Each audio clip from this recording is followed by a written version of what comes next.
Welcome to the Real News Network. I'm Greg Wilbert in Baltimore. Italy's coalition government between the right-wing League Party and the populist Five Star Movement collapsed on Tuesday when Prime Minister Giuseppe Conte resigned. Italy's latest political crisis began last week when Matteo Salvini, the leader of the League, who is also the Deputy Prime Minister and Minister of the Interior, announced that he wanted a no-confidence vote against his own coalition government so that a new general election could be held. However, his move backfired when Prime Minister Conte decided to resign instead, allowing for coalition talks between the Five Star Movement and the center-left Democratic Party so that a new government could be formed that would exclude the right-wing League Party. Here's what Democratic Party leader Nicola Zingaretti had to say after meeting with Italy's president on Thursday. Good morning. We expressed to the President of the Republic, Sergio Mattarella, our willingness to try and form a different majority and to start a new political phase to create a government that will be a political discontinuation of what there was before. For us, it is not an easy choice, but because of the negative legacy left by the previous government and the political distance that separates us from some forces, in particular the Five Star Movement, a key player of the Conte government. 13 months ago, when the coalition between the League and the populist anti-corruption Five Star Movement began, the right-wing agitator and strategist Steve Bannon called it a populist experiment. He told the Daily Beast at the time that the cooperation between the League and the Five Star Movement would be almost as significant as the Trump administration or Brexit in shaping a new political order. That experiment, however, seems to be over for now in Italy. Joining me now from Rome to analyze Italy's political disarray is Luciana Castellini. She is a co-founder of the Italian newspaper Il Manifesto and has been a deputy both in the Italian Chamber of Deputies and a member of the European Parliament. Her latest book in English, published by Verso, is a memoir titled Discovery of the World, A Political Awakening in the Shadow of Mussolini. Thanks for joining us today, Luciana. Hello. So Salvini is trying to topple the government in which he himself is a senior minister. Now, this looks like a big gamble, actually, in a country known for many political scandals and short-lived coalitions. Should Salvini be concerned that Italians will punish him for dragging them into yet another election? Or is his popularity so big that this gamble is justified? Well, I want just to make a premise. It's very difficult to explain what happens in Italy to a non-Italian audience because it's a very bizarre and a new situation. All the political forces represented in parliament at the moment are different from what they used to be. And so how can I explain you who the Five Stars are, just to tell you something?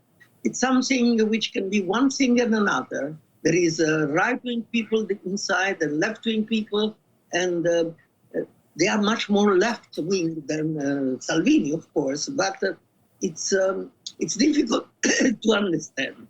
So now, well, I think that Salvini, in any case, received a coup. I mean, he's a more difficult situation than he used to be.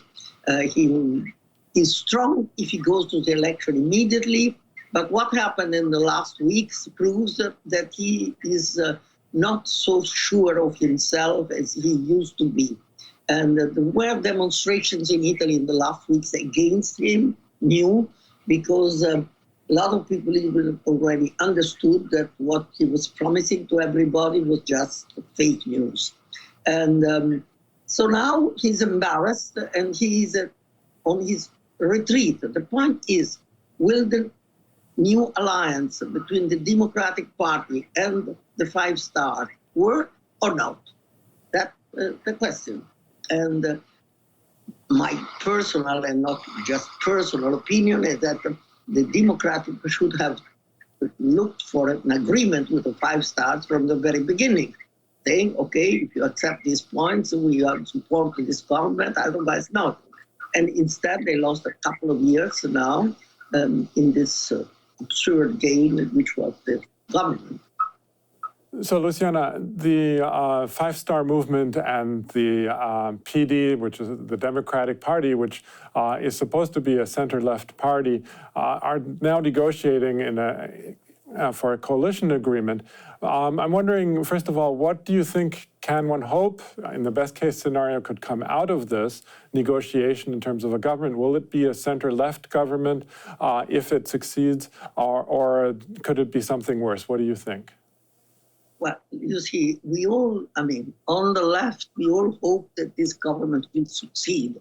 Because if we go to the elections in this moment, in this framework, there is a real possibility that Salvini may get a lot of votes, although plus we have a very bad electoral law, which means that Salvini could enjoy of a premium, of a prize, and so it is very dangerous because Salvini is very dangerous. But after having said this, the kind of program on which they will work, if they succeed in making the government, is very, very vague, because the Democratic Party has taken a very right-wing position when he was in government, on migrants, for instance. The Minister of Interior of the Democratic Party of the time is the one who made the agreement with the Libyan government to send back the migrants. So one of the most important points, it's difficult to say that on one side you have the left and on the other side, the Five Stars are something else. The Five Stars are a mixture of all possible positions. It's a protest, and a wild protest. And also lots of opportunism as well. So what kind of program will come out, we don't know. And it depends very much on what we could probably do from outside the government. We are all hoping that they make the government, because Salvini is much worse. But what kind of government will come out, it's difficult to say. The position proposals are very vague, both sides. And I would say that in a certain way, the position of the Five Star are more left-wing than those of the Democratic Party. For instance, because they have faced and they have speaking about the ecological crisis and the necessity not just to say economical development, but to say it must be a new model of development. I just take this example to show you how bizarre and ambiguous is the situation. Now, Italy's economy continues to face serious problems. Its indebtedness as a percentage of GDP remains over 130%, and economic growth has been stagnant for almost 10 years now. Now, how is Italy's current economic situation affecting the political situation in Italy at the moment? And also, wouldn't this have an impact, a negative impact perhaps, on the League's possibility of winning an election should it come to an election?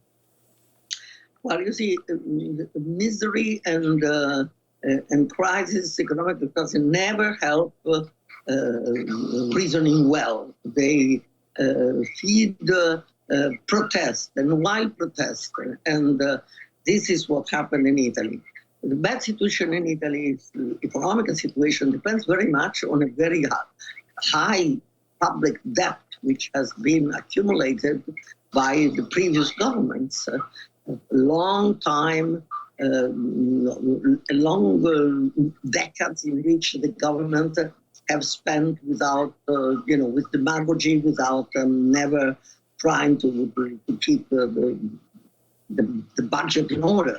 So now we are since years in a situation in which Italy cannot spend money. So we have a very bad situation in the universities because the budgets are cut. We have great unemployment because to a situation which exists in every country, that the old work and the old jobs no longer exist. But this loss of jobs has not been replaced by new form of jobs, more technologically advanced. Because for this, you would have would have been required are investments, and these investments were not there because of the debt and the lack of resources.